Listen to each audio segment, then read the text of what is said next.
The finish line is near. What started out as a dream last fall for all prep school teams could today become a reality for the few left standing.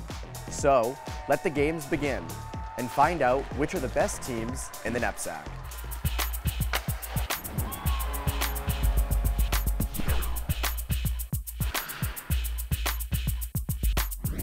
Hello again, everyone. I'm Evan Marinovsky here at the Bright Landry Hockey Center on the campus of Harvard University.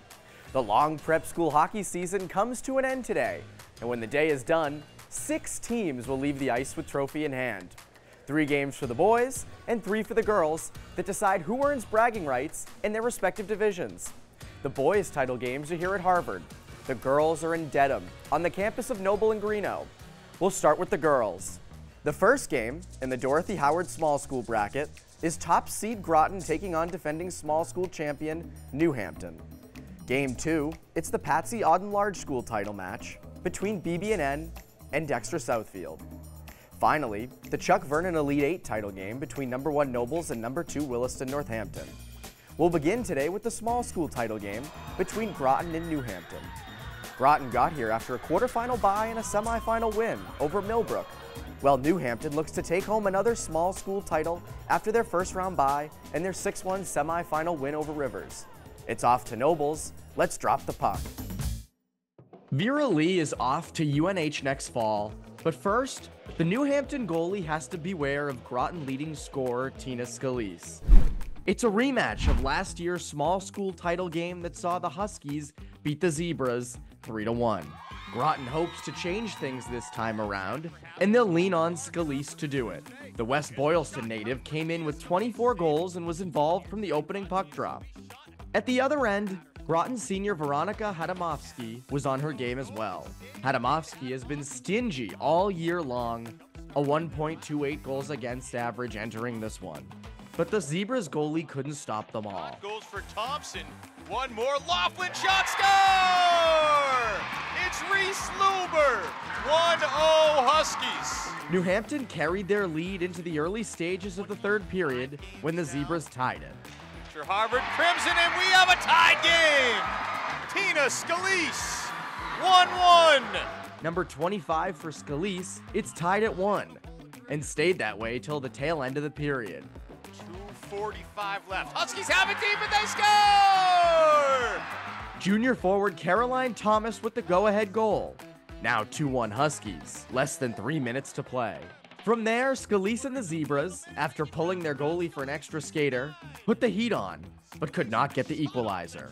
Vera Lee and the Huskies stood tall. New Hampton wins its second straight small school title with their 2-1 win. My line's been buzzing all year. We've just been forechecking all game, and that was kudos to my line mates. I mean, I just put it in the net. We've been through our ups and downs all season. We're a great team. We have great talent, and we just worked our butts off all game. To win back-to-back, amazing group. We had a lot of adversity. We had a lot of new kids this year, so it took a little while to reestablish some culture for the group, but we figured it out, and I'm so proud of them. Congrats to New Hampton, this year's girls' small school title winner.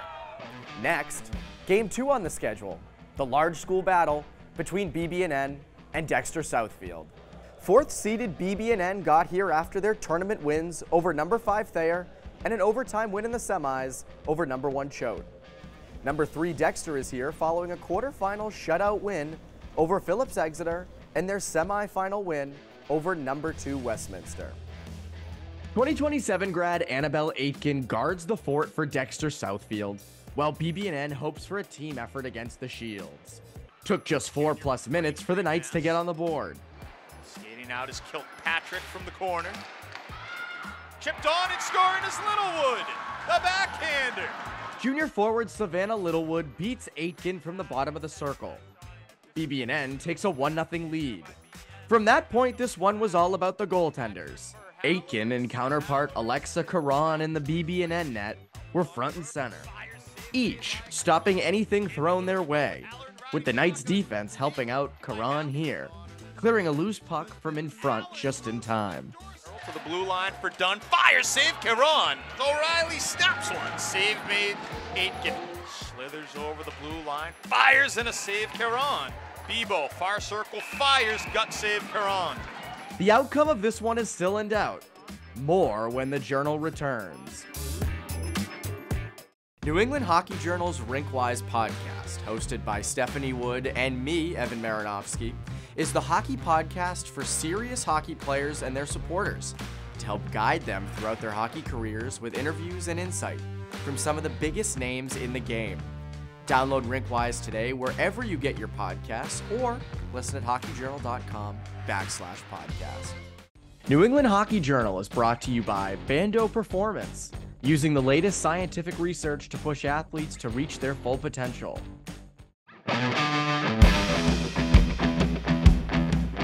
Hey guys, Charlie Bando here with Bando Performance, and in our final episode, we're going to recap what we demonstrated so that you can take those skills that you learned and apply it to your offseason. Ready? Go!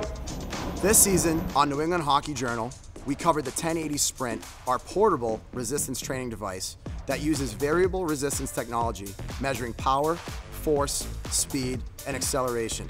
It's a great tool to improve your stride on the ice, as well as develop power for your first 3 strides to win the race to that loose puck. We introduced you to our synthetic ice training and demonstrated the benefits of synthetic ice to improve your shooting skills. And we showed you the technology behind the force plates. Force plates analyze and measure the force an athlete produces and athlete imbalances to provide training insight for coaches and to support the rehab process. Individual athletes, when given a personally tailored program from their force plate data, can really improve performance. During the off-season, you should make it a point to get in the gym at least 3 days per week. Get out of your skates and go play other sports. And make smart nutritional choices to correlate with your performance in the gym. At Bando Performance, we'll work with you and structure a program that will give you the best opportunity to reach your goals using a professional, cutting-edge, technological approach to training to ensure the best results for you. Our programs go beyond the gym. We have the Worcester Whitehawks program, which is a girls' organization ranging from U8 all the way to U16. We have on-ice skills, which you can find during the off-season at any 3 of our locations. What makes us unique is that we can individualize and personalize each program to ensure the best results from our athletes while looking at the data that they produce. I started Bando Performance because I wanted to be the best in strength and conditioning. To reach your potential, give us a call at Bando Performance. We have locations in Worcester, Dedham, and Woburn, Massachusetts. And you can find us online at bando-performance.com. Back now, BB&N and Dexter. Each team had penalties to kill, and each did so successfully. Early in the third period, still 1-0 Knights, and pressing for more. Here's Weyerhaeuser, takes the top off the defense, save Aitken, still loose, no whistle yet, and they'll blow it dead. All Aitken and Dexter needed was a goal. But Caron and the Knights had other ideas. Dexter kept firing, but the results stayed the same. Kept in by Peterson, flings it, Caron the stop. Final minute, Dexter pulls the goalie for an extra skater. Didn't matter. Caron was there and BB&N holds on. The Knights, their 1-0 win earns them their second large school title in the last 3 years. Offense has been a struggle for us all year, but so we've really just been focused on the D side of it, and they did a great job today coming through, executing. I just had to play like it was another game. Yeah, we were playing for a championship, but I knew my team had my back. I mean, we all worked together. It was not just me. I mean, we put up a battle, and we came out on top. Congratulations to BB&N, the NEPSAC Girls Large School Champion. Now the final game of the day for the girls. The Elite 8 title game between number 1 Nobles and number 2 Williston Northampton. Undefeated Nobles is here after tournament wins over St. Paul's and Loomis Chaffee, while Williston made it here after beating Tabor in the quarterfinals and Phillips Andover in the semifinals. Senior Anya Zubkowska hopes to complete an undefeated season for Nobles, but Williston enters this Elite 8 title game as 2-time defending champions. So what'll it be? An undefeated season or a three-peat? Williston got after it early, twice testing Zubkowska, including an in-tight swipe by Monique Lyons. Then, Williston's Brenna Zeiter gets called for roughing, puts Nobles on the power play. The Bulldogs cash in. Ahead for Zhao, stops one, save Farabee, rebound, score! Catherine McCool 1-0 on the power play, Nobles. McCool's goal at 4:08 of the opening period. 1-0. Nobles wants more against Wildcats goalie Olivia Farabee, but the junior is ready. Makes 2 stops here, including a nice glove save on Francie Ames. Second period now, and more Zubkowska. Stops Williston from close range. Lions again on the doorstep. 2 minutes later, Williston on the power play, and Zubkowska not with 1, not with 2, but with 3 stops to keep Williston off the board. Then, late in the period, another Williston power play. It backfires. And it's Levering with Ames. Levering fires and scores! Sophia Levering's shorthanded goal. 2-0 Nobles after 2. Midway through the third, Olivia Maffeo breaks in. Goes glove side past Farabee. It's 3-0 Nobles. Less than 10 minutes left. At the other end, Zubkowska is still pitching a shutout for the Bulldogs. But it wasn't meant to be. Go collected by Armaganian. Shot score! Power play goal! Riley Stalker's goal proves to be the only one that Williston can generate in this one. The three-peat is out the window, but for Nobles, an undefeated season is a done deal as the Bulldogs take the Elite 8 title. So many great players have come through this program, and it's just a testament to all of them, a testament to the program that Mr. Rezor has built. This group was just so determined. You know, they came out today and just really took it. I was really pleased because that's a great team, Williston, and I think we were able to stand up and be as aggressive as they were. To be able to practice the last Friday of the season 2 days ago, I mean, you get to there and it's just, you know, it's all gravy. The girls' Elite 8 title belongs to Nobles. Congrats to them. Now the boys take the ice. The 2024 NEPSAC Tournament boys title games are on deck when New England Hockey Journal continues.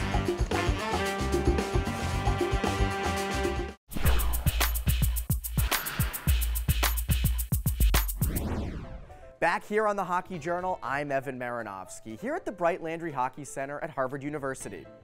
With the girls' NEPSAC title games complete, now it's the boys' turn. In the first match, it's Rivers vs. Canterbury in the Piatelli-Simmons Small School title game. Later, the Martin Earl Large School title game between Dexter Southfield and Kent.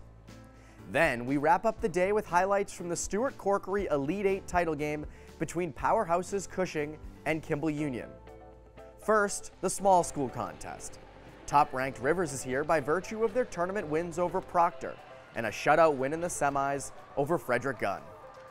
Canterbury is here by beating Tilton in the quarterfinals and Pomfret in the semis. Here we go. Senior captain Ryan Stratton leads the way for Canterbury, hopes to send these Rivers fans home disappointed. Off the hop, Rivers pressed. This Finn Sears shot from the top of the circle stopped by Max Pitts. The junior goaltender was busy early as Rivers carried the play. But the Saints got their footing. First, Duncan Stewart fires one off the left post. Then they take the lead. In the middle, wrist shot to score! The goal to sophomore defenseman Logan Martell. The Saints jump on top, 1-0.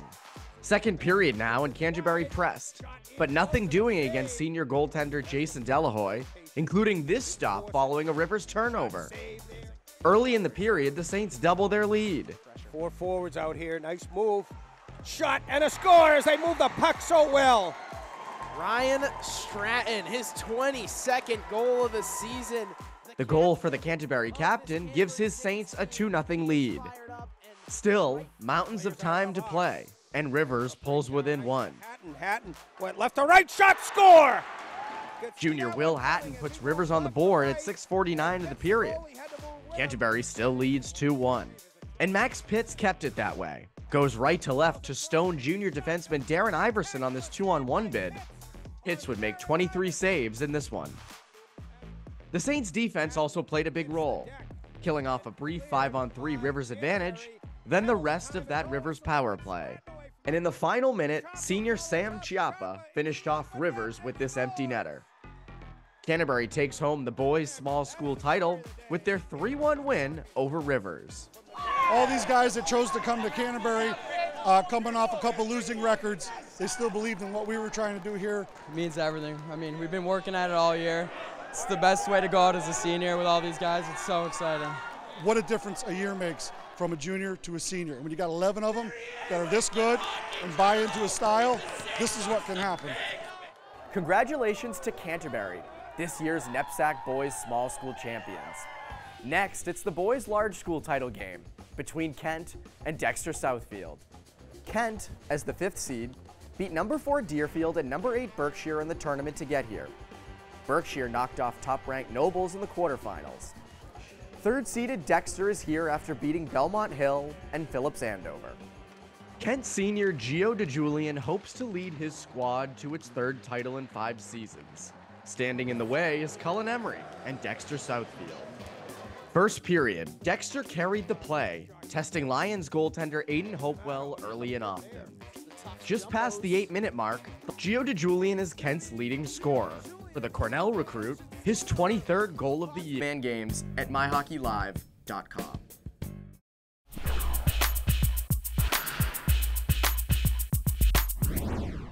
Back to the boys' large school title game, Kent against Dexter, and for much of the game it was the Aiden Hopewell show.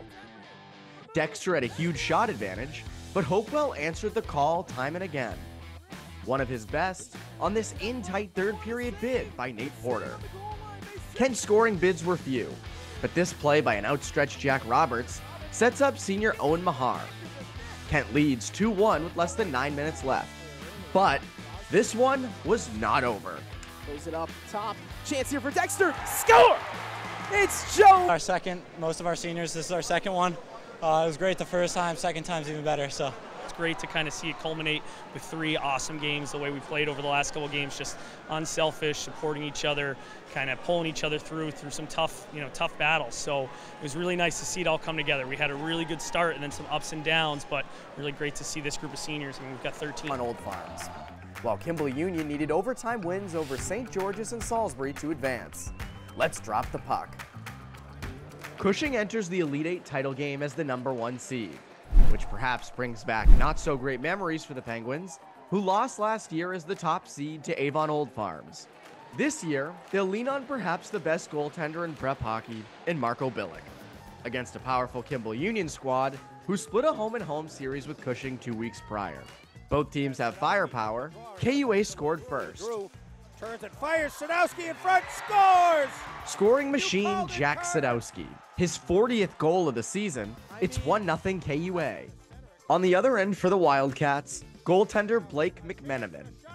Here stopping Josh Ivey twice from in close and keeping Cushing off the board in the early going.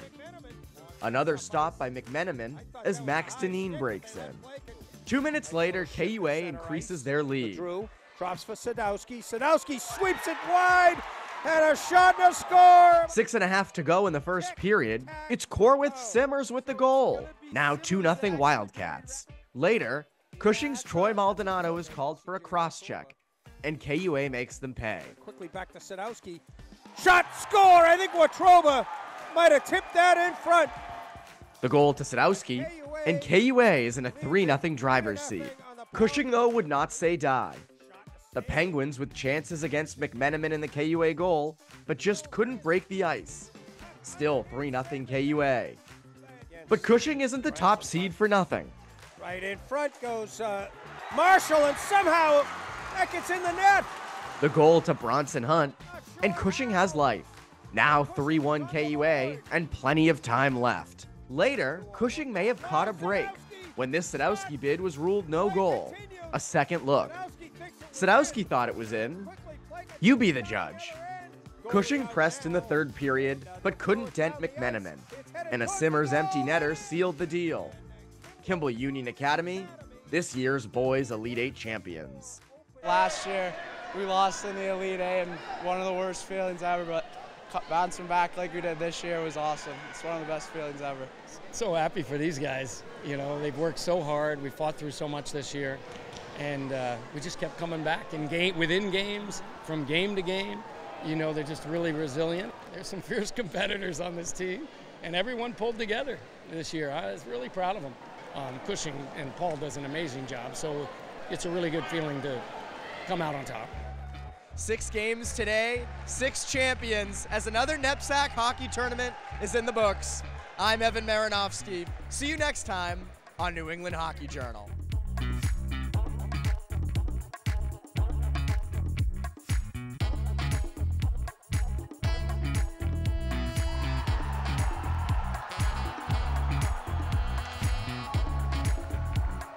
New England Hockey Journal is brought to you by Bando Performance, using the latest scientific research to push athletes to reach their full potential.